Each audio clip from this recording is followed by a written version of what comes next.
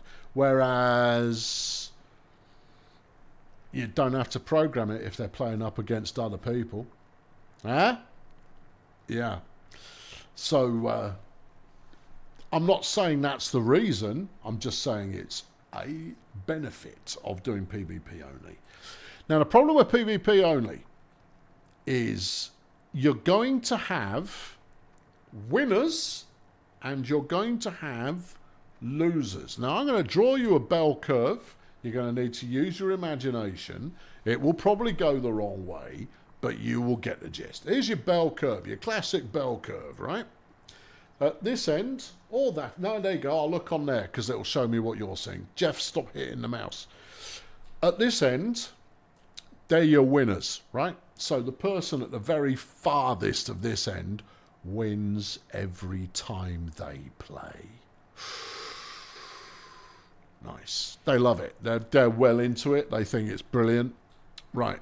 Down the other end, I would use that hand, but I'm steering, are the people who always lose.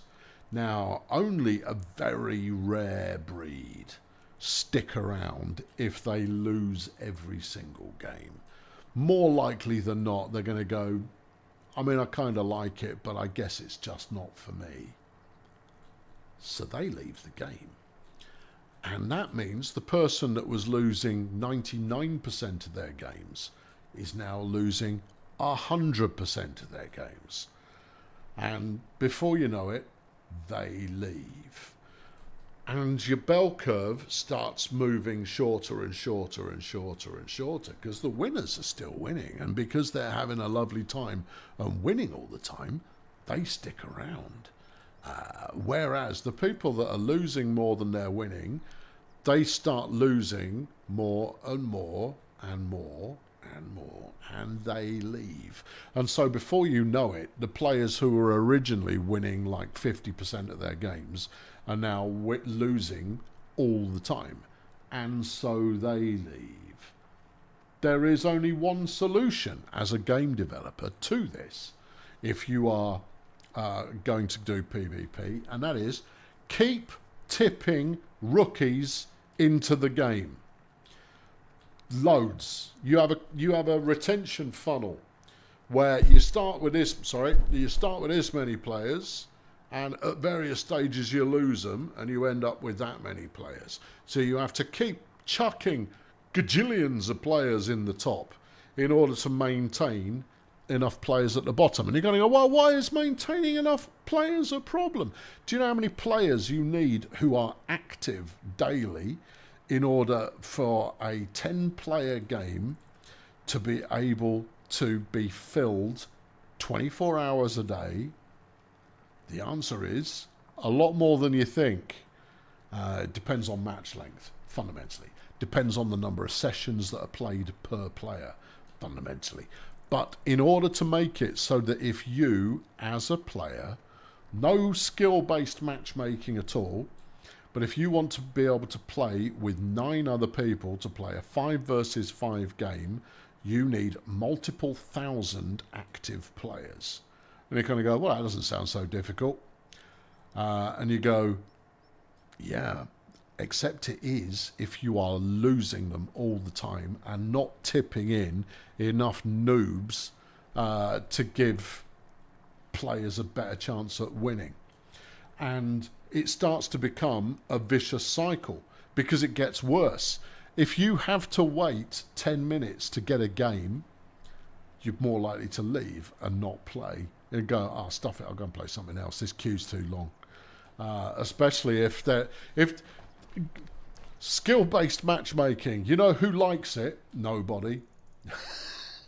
Nobody likes skill-based matchmaking because everybody wants unbalanced matchmaking where they're the best player in the server.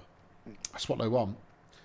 Yeah. They might go, no, we want skill-based match. No, it's because that's fair. And then they don't want that. No, they want to be the best player on the server and get the #1 score and go, ha, ha, ha, ha, ha, every single time. Sorry, you can't have that. Yeah, good players are even Good players are the worst. Good PvP players are such poor losers. And they might be really great players, but they cannot handle losing. And that's very amusing to me. One game. Let the gamers choose. What do you mean? What, private servers? Yeah, no, you see, if you run private servers, you are basically putting all the tools into the hand of the enemy. You will have more hacks than you know what to do with. You certainly can't do leveling up and unlocks and anything like that, because someone will fix that on day one. And if it's a competitive game, you can't have that. There's nothing wrong with private servers in a non-competitive game. Let them choose to be balanced or unbalanced. Yeah, yes, except what's the advantage in going into an unbalanced game? Your opinion would be your instinct would be going into an unbalanced game, I'm going to get absolutely wrecked in this. So you would need there to be some kind of compensatory reason why you would go into an unbalanced game. Because you'd assume that the biggest shark in the world is just going to be sat there waiting for you. I mean, card games like Hearthstone, they do a reasonably good job at having different tiers. In fact, loads of MOBAs do as well, of having different tiers that you can progress through, and that's desirable.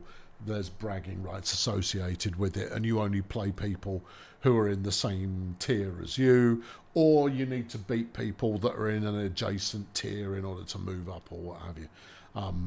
That's fine. If you're good, you like unbalanced. If a noob, then balanced would be best. Yeah, true.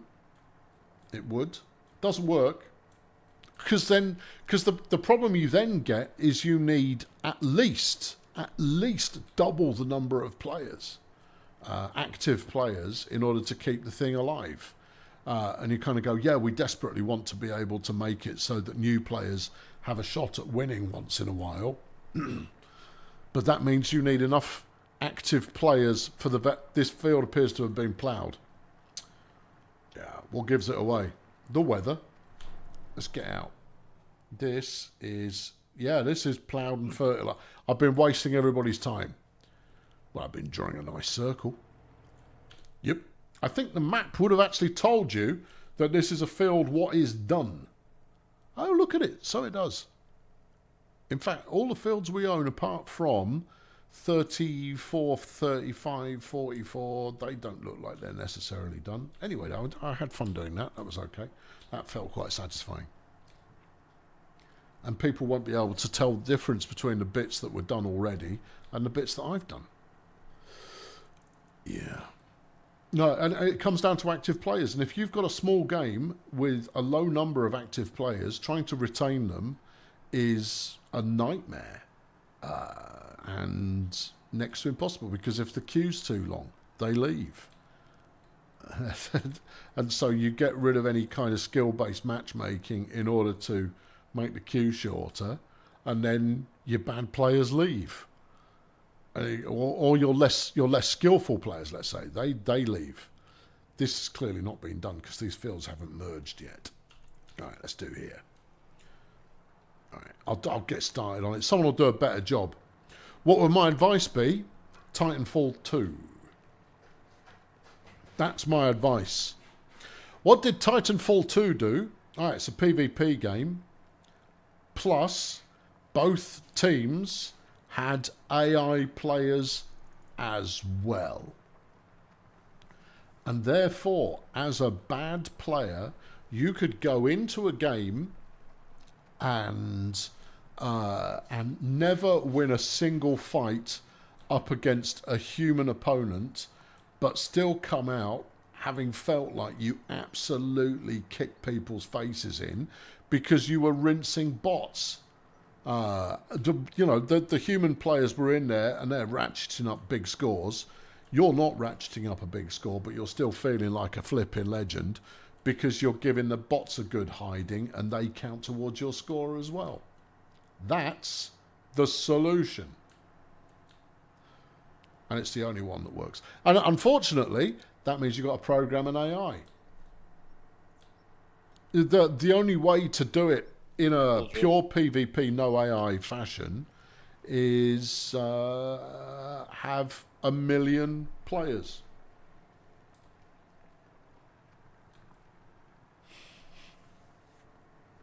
So you end up with PvPvE instead of pure PvP. Pure PvP is incredibly risky, which is why so many PvP games, you think World of Warships, World War Tanks, War Thunder,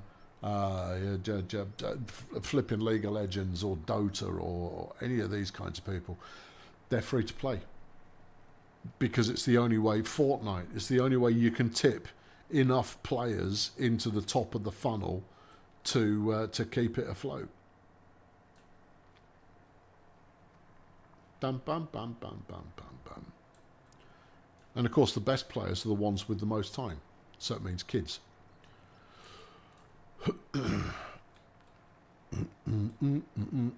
AIs are coming forth, left, right, and centre. Yeah, but the balancing of them's really tricky. Writing a game AI and using a large language model AI, as much as you can use one to create the other, is they're not quite the same thing. Balancing those things is an absolute headache. And then making them effective and relatively processing efficient and feel good to play against, that's a real art form. It's really difficult. That's why they don't, that's why a lot of, you know, little startup companies that are making, you know, these aggressive competitive games, they don't include bots in any fashion at all, because they're really hard to do well. It's difficult. Have I got... Yeah, you did have it pressed. You sure? A company, well, a tech demo for world generation using a large language. Yeah, I mean, the trick with those is using them in real time. Because if you're using a large language model, and you haven't, if you install that model locally for the player, well, okay, they're going to need a couple of terabytes of storage space in order to play your magnificent game. So the solution is, no, you use cloud compute instead. And you kind of go, who's paying for the tokens? Who's paying for the tokens on that? Because what you're talking about there is immense. The cost of all of that cloud compute is going to be flipping enormous. So you're either hammering your NVIDIA 8080 or whatever it is you've got running locally, and you've got some, unless you were to bake the model onto the chip, that would be one way to go. So the graphics card or the AI processor that you've got actually has the model baked into it. So the tokens are never sent off the hardware. I am not a computer scientist. That way you wouldn't have to use cloud compute, but you would have to use a hell of a lot of power. I mean, that's going to be expensive to run, no matter which way you cut it. I mean, I've seen the tech demo of having a real-time conversation that NVIDIA did a couple of years ago, and it looked great. I mean, don't get me wrong, it was rubbish, but it looked, you could see the potential there and go, this could be really, really interesting. This could be absolutely fascinating. But it wasn't there yet. But I mean, people got hung up on, oh, that conversation's a little bit stilted, or like, you know, oh, it's a little bit bland, and you kind of go, yeah, because it's not been designed. Anyone could create any old crud using an AI model of some description. Anyone could do it. Doesn't mean it will be good. but anybody can do it. It will spit out something that resembles a creative work.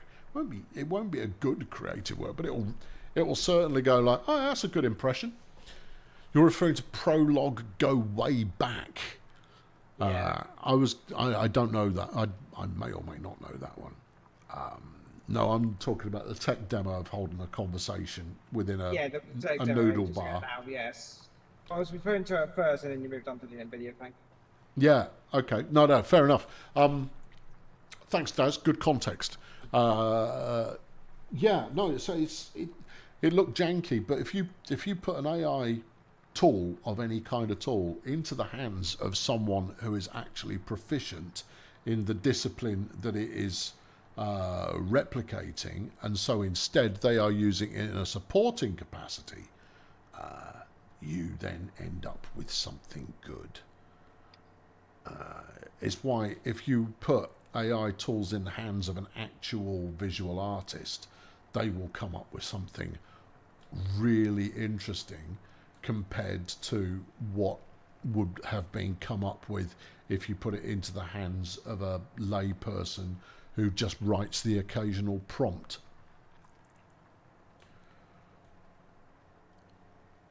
Yeah. There you go. On the other hand, needing a huge server to handle people wanting to play online is getting more expensive every year. Yeah, we've gone backwards on that one. It was getting cheaper. But now it's starting to get more expensive again. And initially that was crypto mining. Crypto mining drove the price of graphics cards through the sun. And then that stopped being the hot new thing. But you see, NVIDIA are able to sell their output to data centers at significantly higher prices that they could sell to consumers, because all of the AI companies are using play money to fund all of this stuff. None of it is real money. Will have real consequences, but none of it is real money. So, because NVIDIA is also working with play money, they're quite happy just to keep funneling play money between themselves. Until the wheels come off the wagon. I thought SpaceX might do it. But the belief in SpaceX, despite the fact that its market cap is frankly ludicrous and makes absolutely no sense, the wheels are coming off that wagon. Don't know when, but soon. It would have been OpenAI. If OpenAI had stuck with their flotation, that's the point at which the Emperor's new clothes will be revealed. I'm certain of it. I'm certain of it. Yeah, and I'm relatively, I'm interested in AI type stuff. I think it is interesting. I think there is value to be had from it.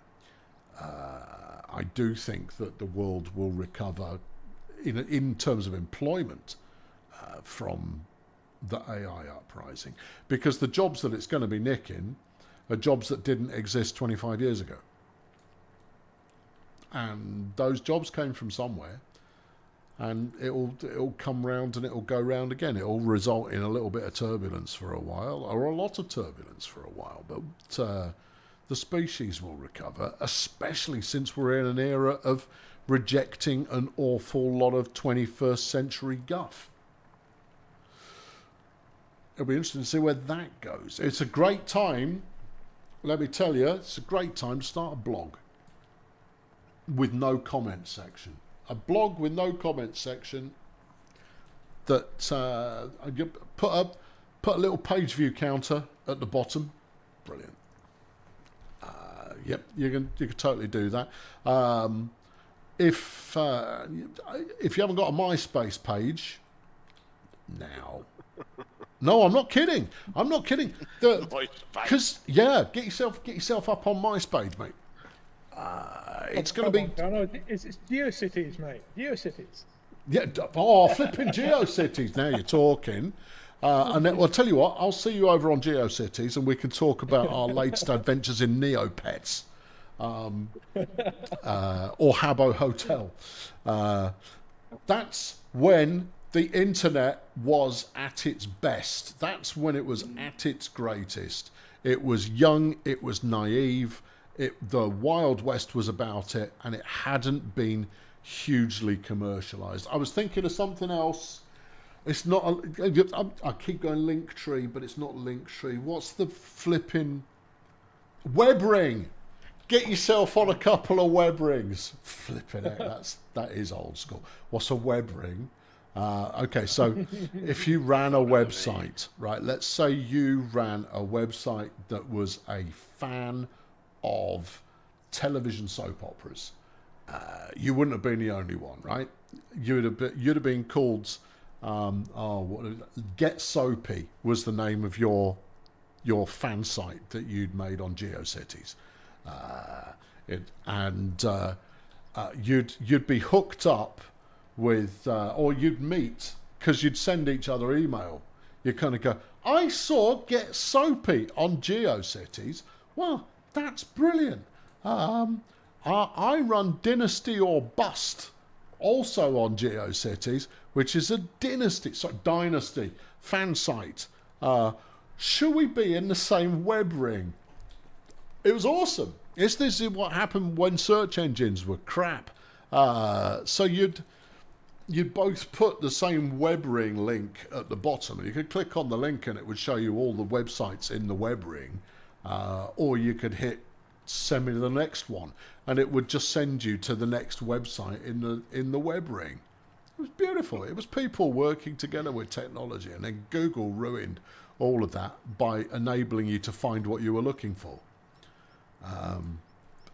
You kind of go, well, that's making it better. You go, yeah, sure, it's making it better, but it got rid of that kind of village market idea that existed before then. Yeah.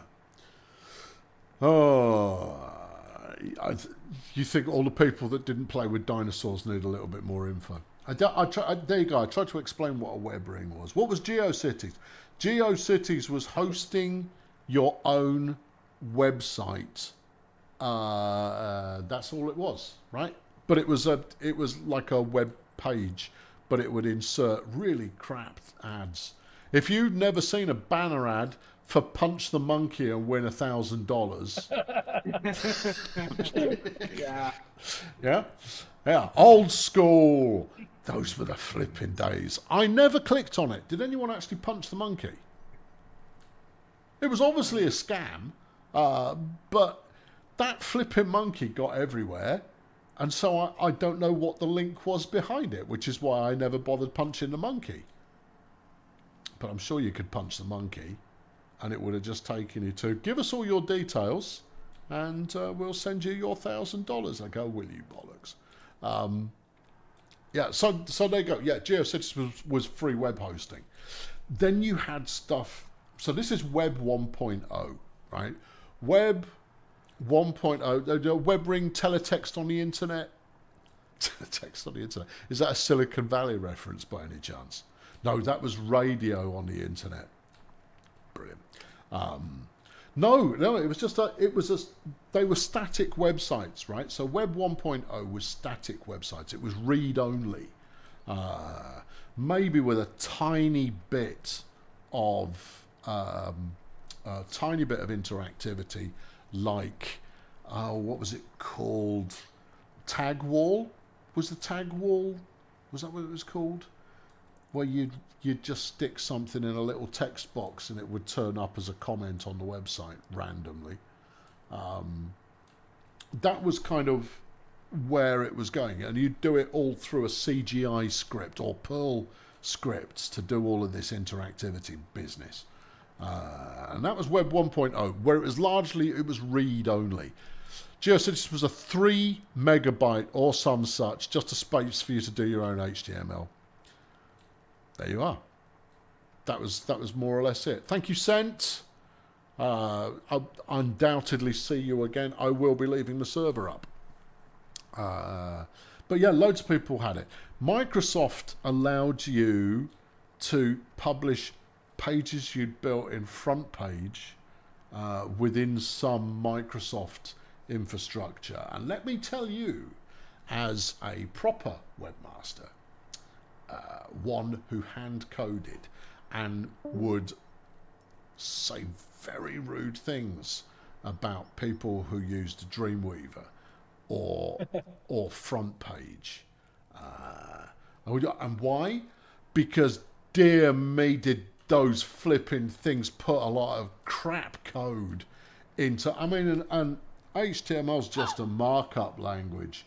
But if you see something .htm and they go like, oh, I can't seem to make it work, you'd look at and see .htm and go, oh, God. Because everyone else, everything else used .html, and then Microsoft used .htm, because obviously 3-letter suffixes are normal. But no, the dead giveaway. Oh, let's see how many web personages from the late 90s to early 2000s are in the house. What was the dead giveaway when a website had been built in Front Page? Anyone? If you look at the code, what are you going to see everywhere? Needed extensions. No. Someone will know. Someone will know. Oh, Yeah. and in the comments, had HTML comments all the way through. Nope. Not in Front Page. Front Page was an absolute monster for doing one thing. And when I say it, if you were one of those people, you would know. You'd go, oh God, yeah. Oh, it was a nightmare. I actually used Front Page, but I've forgotten what it was. Well, you see, if you never looked at the code, I did. you'd not necessarily know about it. A VTI bin, good times. Style sheets, flipping heck. Style sheets didn't exist back then, son. No, you're a young whippersnapper if you're thinking about style sheets. Dear me. What year do you think this is? 2004? Dear. We're going back older than that. VTI bin was a dead giveaway. Yes, absolutely. Rather than using the CGI bin. No, I'm going even more basic than that. Font tags. Open the font tag before 3 lines of text. Close the font tag. Open the font tag again. Close the font tag again. Open the font tag again. Why? Close the font tag again. Okay. The Front Page is an absolute monster for it. The number... Font tags everywhere. Thank you, Fuel Rod. Just so many font tags. So many font tags. Totally useless font tags that really rather demonstrated that they didn't know how font tags were used. Because you could set a font tag at the opening of your body segment and never need to use another one because you'd already set the font information. What is a font tag? Font tag, very straightforward. All right, HTML. For those who've never, I'll start with the real basics. And this was a real eye-opener for me because I learned the fundamentals in about 2 hours and I was really impressed with it. Right. If you've ever used a forum of any kind at all and you've put a B inside a pair of triangular brackets, that is an HTML font tag, right? No, it's not. No, it's an HTML bold tag, right? And all it does is it says all the characters between this opening tag and that closing tag will be bold. If you've done that, you already speak HTML, and it's most rudimentary, right? There's a few more things you'd need to learn, but you could make a web page. Seriously, half an hour. You only need half an hour more, and you could make it. If it starts teaching you about style sheets, you don't need to know that, right? They're useful, yes, they're very good. I complain about them all the time, but they are useful. But you don't need to know that. Yep, there you go. Right, okay, so you know HTML. A font tag, you would stipulate the font face, which is what you would typically call a font if you're using Word or something like that. So it could be Arial, or it could be Times New Roman, or H2 and a closing H2 there. That's a headline tag. Nice. But that's still HTML. Same thing. Still exactly the same thing. They're markups, right? And the ML in HTML is markup language. The HT is hypertext. Right? Okay, so, yeah, font tags. The first thing you'd do is you would set the font face. So, Times New Roman, Arial, Tahoma, Verdana. Oh, I was a sucker for a bit of Verdana, me. This was before web fonts came in, where you could choose from all of them. Right? And then you would do the pixel size of the... this is exactly the same as you would in Word when you're setting the size of the font that you're using. Important distinction, by the way. Oh, yeah. The things you call fonts are not fonts. No. What? Yeah, no, they're typefaces. Arial is a typeface. It's not a font. Arial 9-point bold is a font. But the typeface is Arial. Yeah, I know. Hey, the things you know. Good. Yeah. Papyrus. There you go. Or papyrus, depending on your mood and predilections. Comic Sans.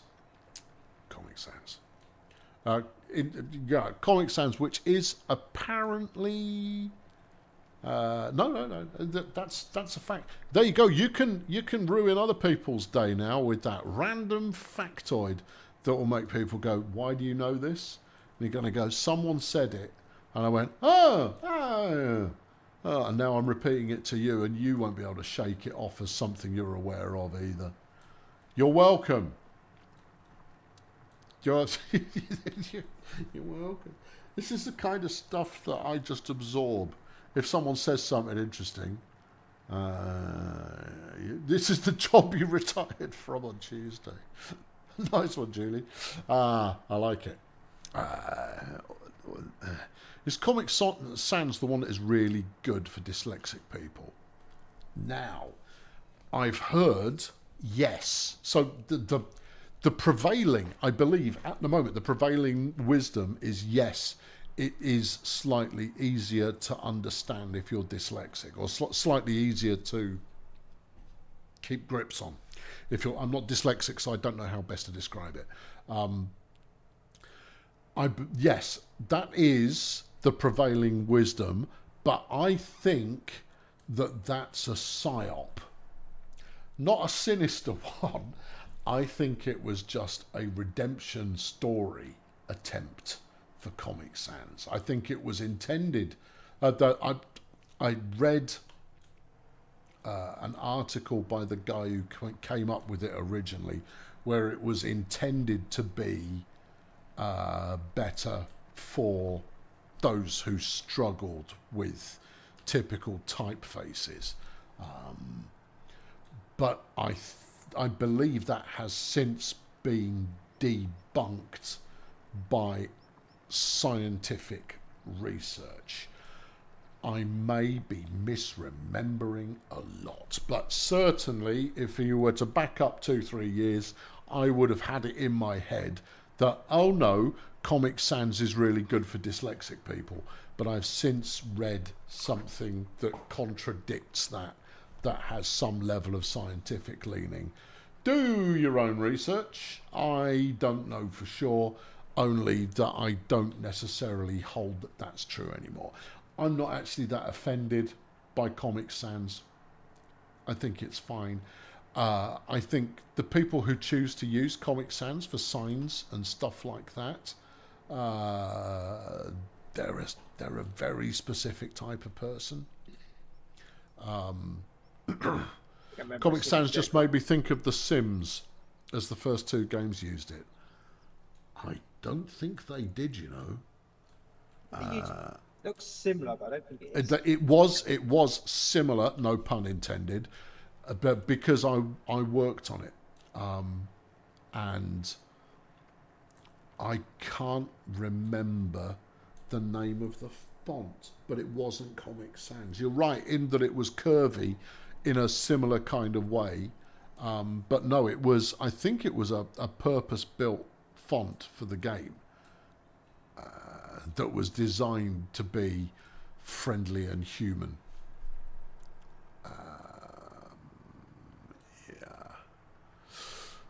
Anyway, there you go. Yeah.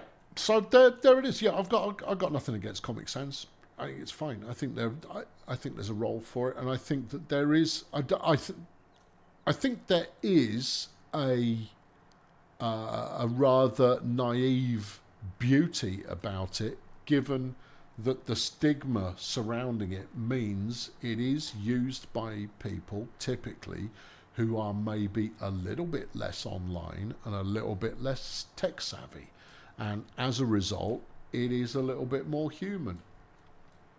So it's kind of gone full circle, at least in my mind, because it isn't conforming to our expectations. Skateboarding. I'm going to talk to you about skateboarding. Skateboard culture, it has historically prided itself on I don't care what other people think. I am sticking it to the rules.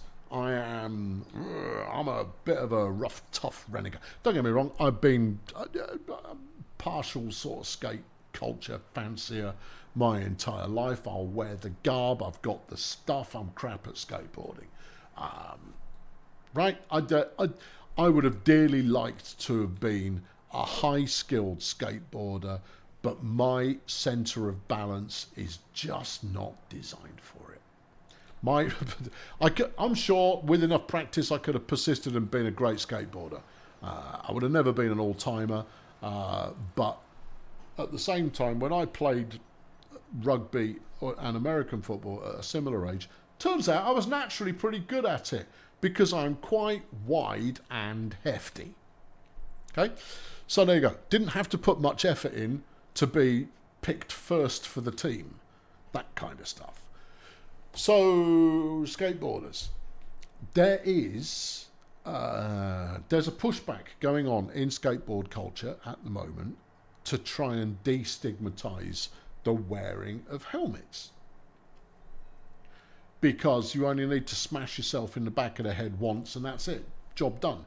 You only get one brain, and when it's knackered, well, so are you. So there is a pushback within the community, and you've still got some dipsticks who will go, no, I'd never wear one. No, I know, I'm far too cool to wear one. And I'm sure cycling has the same kind of thing going on, and that's one thing, right? Where they're pushing against something that is perceived as uncool. But here's another one: is the mall grab. Now, if you know, you know. If you don't, I'm about to tell you. Is that grass? I think it is. It is grass, and it's ready to harvest. We don't need to plough all of this. That's good. Just plough the perimeter. The mall grab is a piece of terminology that came about in the 1980s Here's a public service announcement from Technocardy. As a paramedic, please wear a helmet. Please wear a helmet. Please wear a helmet. I'm not advocating for don't wear a helmet, incidentally. Don't wear a helmet, you absolute dipstick. Yeah, you only get one brain. Yeah, the mall grab came about in the 1980s. And it's where you carry your skateboard when you are not skating on your skateboard by holding onto the front truck. The truck or the back truck. Your choice. There's no real either or. The trucks are the things that have the wheels on them, right? They bolt to the underside of the ball. They look a bit like a handle. And as such, they're quite a convenient way to carry a skateboard around. All right. Now, it is desperately uncool to use a mall grab. Desperately uncool to use a mall grab. Why? Because that's what poser kids in the 1980s who didn't skate, and so they would just hang out in a mall holding a skateboard. They would carry it around with the front trucks. Up to that point, everyone was quite happily carrying their skateboard around by the front trucks. But it got stigmatized. It got stigmatized by people who were seen as being cool, demonizing it and saying, that's not cool. Now, here's why I reference this. I reference this because skateboarding, as I did at the outset there, as a culture, has always been, I won't do what you tell me. I'll find my own path. And at which point you kind of go, therefore, the mall grab is cool. Because if everybody says, oh, you shouldn't do that, it's uncool and it's what posers do, you kind of go, so what? I do what I like. I'm a skateboarder. And that level of irony just doesn't get through to people. I'm not picking on skateboarders particularly, but Comic Sans, same thing. Huh? It's non-conformist to use Comic Sans. There you are. That's what I'm saying. Basically, this is entirely this is a narrative entirely based on if something is uncool, it automatically is. That's where we've got to. That's where we've reached as a culture. If it's uncool, it's now cool. Give me another example. If you particularly like Hannah Montana, they are, and you're not a 9-year-old girl.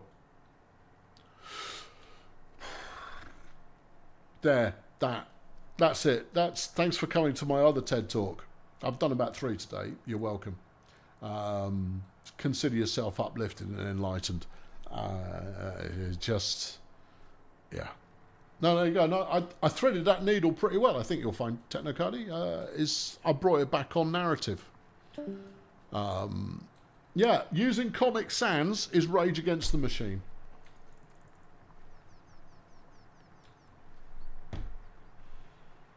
And you can't fault my logic.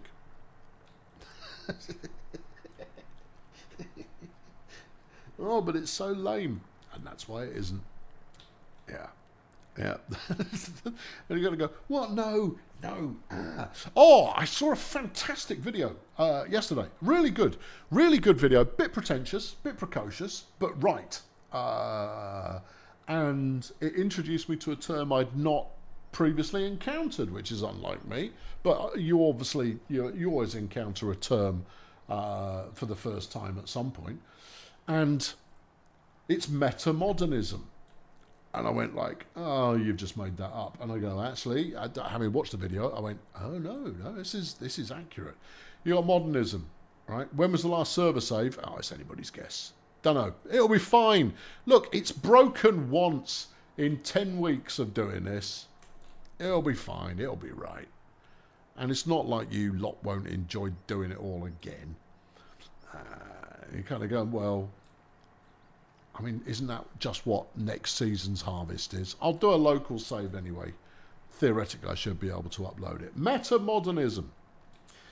Right, modernism was an art form, an art movement that came about shortly in the early parts of the 20th century that started to move away from the aesthetic beauty of things, where you had to be able to look at something and go, that is beautiful, in an almost non-subjective way, right? In an objective fashion, you could determine what is and is not beautiful.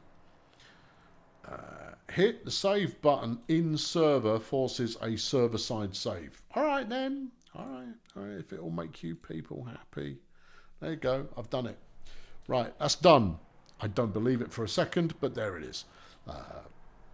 That was modernism, early part of the 20th century, right? And this is what gave us things along the lines of impressionism and kind of abstract impressionism, and later leading to the likes of Dada, which is nonsense stuff, and surrealism, and cubism, and all of these other isms, art forms that were no longer grounded in objective representation of the thing you're taking a picture of, or in those days, the thing you're painting a picture of.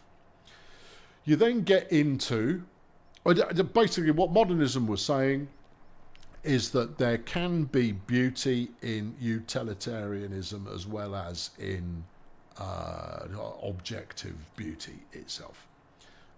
There is value in such things. Postmodernism then goes, there is also value in all things.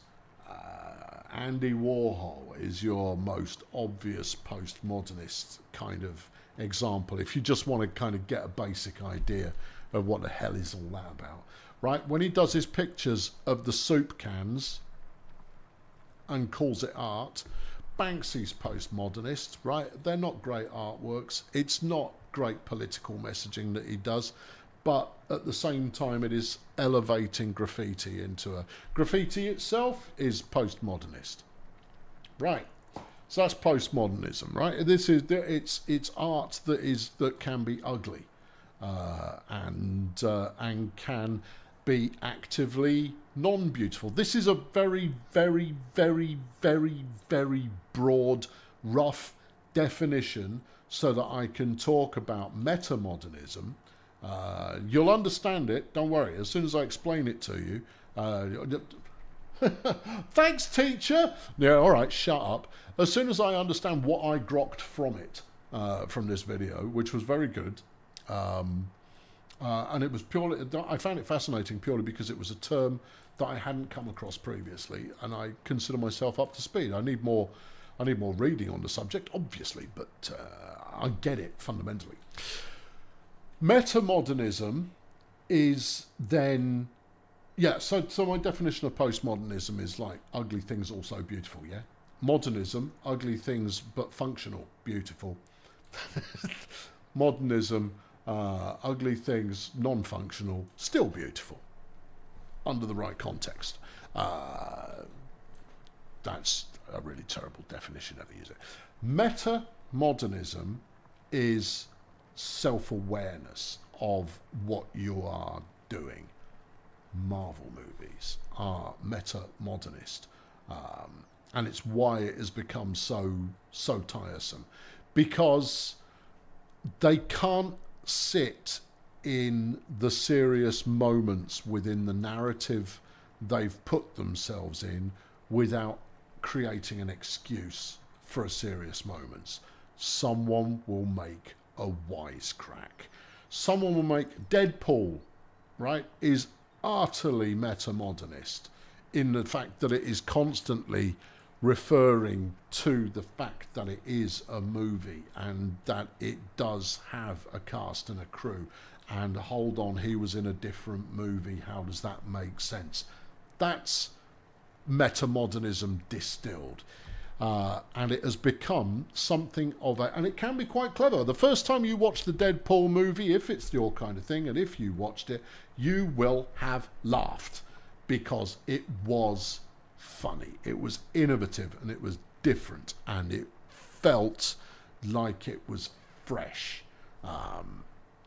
But it has since become a stylistic crutch that avoids proper narrative. This comes up from like Supergirl, right? Supergirl apparently hasn't done very well. I've not seen it, couldn't tell you if it was any good or not, only that when I saw the trailer I went, I'm not that interested. Equally, I watched the new Superman 6 months ago. I watched the new Superman and it really doesn't know what it is. It's almost 3 good movies, but they're 3 completely different movies, right? And it doesn't know which one. It doesn't know which one it wants to be. It could have gone. It could have gone in multiple different directions, and it chose to do all of them. And as such, it's really uncertain of what it is. I've got no issue with the casting. I've got no issue with much of it. Very forgettable because it just felt like I was watching yet another Marvel movie, despite the fact that it's DC. The Nolan Batman movies, even the Batso, they were quite happy. The first Joker movie were non-self-referential. They were non-aware. They were very clearly telling a story, and that's why they work. Yeah, but this was and apparently audiences are either along for the ride of like, yeah, just show me the latest thing with a big sky beam coming and blowing stuff up, and in which case they're having a perfectly whizzy time. But increasingly, audiences are being turned off by the, yeah, let's have the characters quipping at each other all the way through, because that will replace having a good story. And the problem that movies are having at the moment is that they have forgotten how to tell stories, and particularly movies that are generated by these giant streaming companies. Is the one thing that movie studios used to have to do is that each movie was its own product. You couldn't say, well, it doesn't matter that Spider-Man didn't make any money, despite the fact that Spider-Man always makes money. Doesn't matter that Spider-Man doesn't make money because the next movie that is Thor is going to make all that money back again. No, they're independently accountable. And there is still some of that. Obviously, Marvel, probably not the best choice given that it is done by a big studio. But the streamers, they don't think about that. They don't think in those terms anymore, because it's now about building up inventory in order to be able to sell the subscription package. Rather than, so it doesn't matter if that movie doesn't really work all that well. It's another big Chris Hemsworth movie that they can flog the subscription package to an increasing number of people. He's popular, therefore it helps to flog the $9.99 a month or whatever it is. Whereas the studio model was, no, this has got to make its money back, so it needs to be a good movie. So they spend a heck of a lot of time on getting that movie as good as it can be. You see it with games a lot as well. Games that have spent time in pre-production are almost always better than ones that have not. What is pre-production? Pre-production is where you kick ideas around and you experiment a little bit, and it's usually a very, very, very, very small team. Even if you're done pre-production on a AAA that might end up having 500, 1,000 developers working on it, to start with, it'll be half a dozen, 8 people. 4 is probably the most likely number who start out by doing a bit of pre-pro, where they put together a rough idea of what is this thing we're making. It is the equivalent of one person writing a screenplay. Yeah, what's it going to be? Why is it good? Why do we want to make it? And so forth.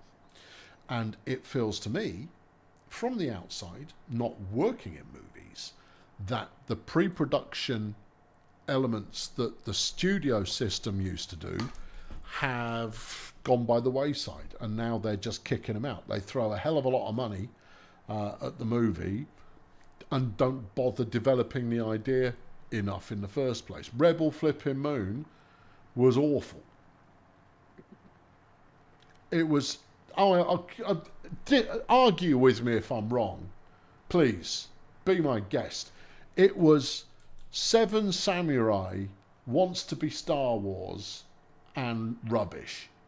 Expensive tosh is what it was. From the first one, I thought when she was an Imperial commissar, that was the best bit.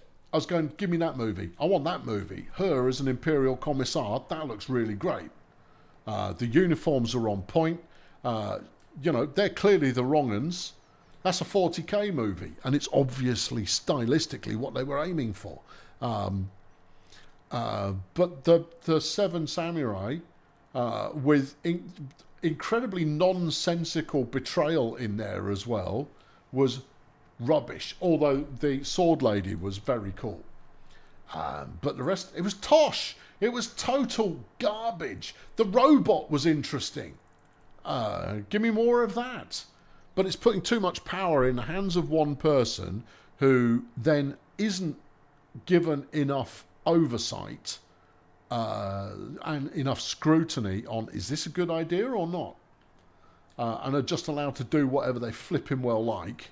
And so you end up with hot garbage. Zack Snyder should not be allowed to make movies again. Or no, he shouldn't be allowed more than a $5 million budget. He's allowed to make as many movies as he likes, but he's capped at $5 million. There you are. Because let's face it, he did make the remake of Dawn of the Dead, and that was superb. And then he made 300, which was spectacular first time you saw it. And then on subsequent views, you go and watch it now, you just kind of go, I think I've seen this before. In everything that he's ever done. He hasn't got anything else. I might be mixing up my directors, but I'm on the right money. I swear. Right, there you go. I'm done. I got nothing else to talk about. I haven't had anything else to talk about for a while. You're all chatting away about helmets in the chat. The chat within the game server is all about the ongoing function of actually doing the work. That's fine. I can't knock any of it. I'm just here as background noise, and eventually you become aware of that. And you just kind of go like, well, stuff you then. I'm not going to be your background noise anymore. I'm going to go play in the quiet. I'm going to have a little drink and an aniseed ball.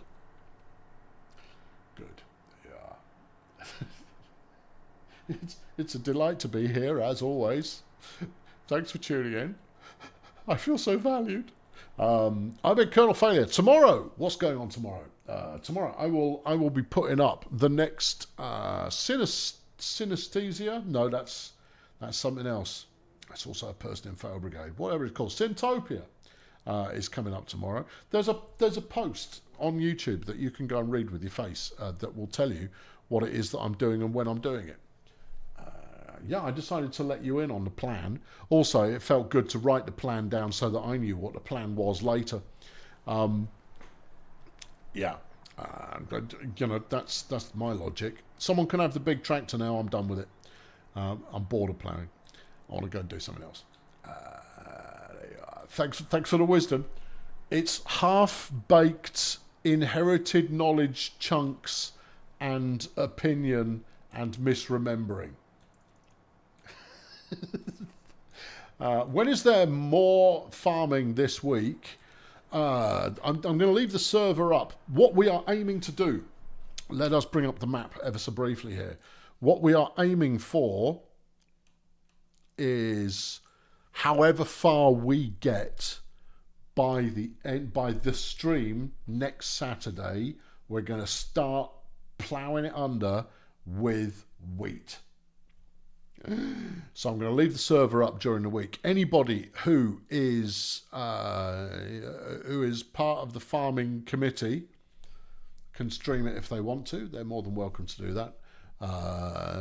And we'll see how far we get. But if you recall, we bought all of this lot with last time's ill-gotten gains. I imagine there'll be more this time. Yeah. Tomorrow is Syntopia for those of you of a brigade-based nature. Monday will be the next Retro Rewind, the ongoing adventures in Video Stordom. And then Brutal Ball on Tuesday, and more Video Stordom on Wednesday. And on Thursday, more Syntopia. And on Friday, more Video Stordom. Great. And then we're back here again. That's all you need to know. I'll catch you next time. Thanks very much for watching. Have yourselves a remainder of the 4th of July delightful if you are American. Yeah. And I'll talk to you soon. Yeah. Where's the button? It's this one. Cheerio. Bye.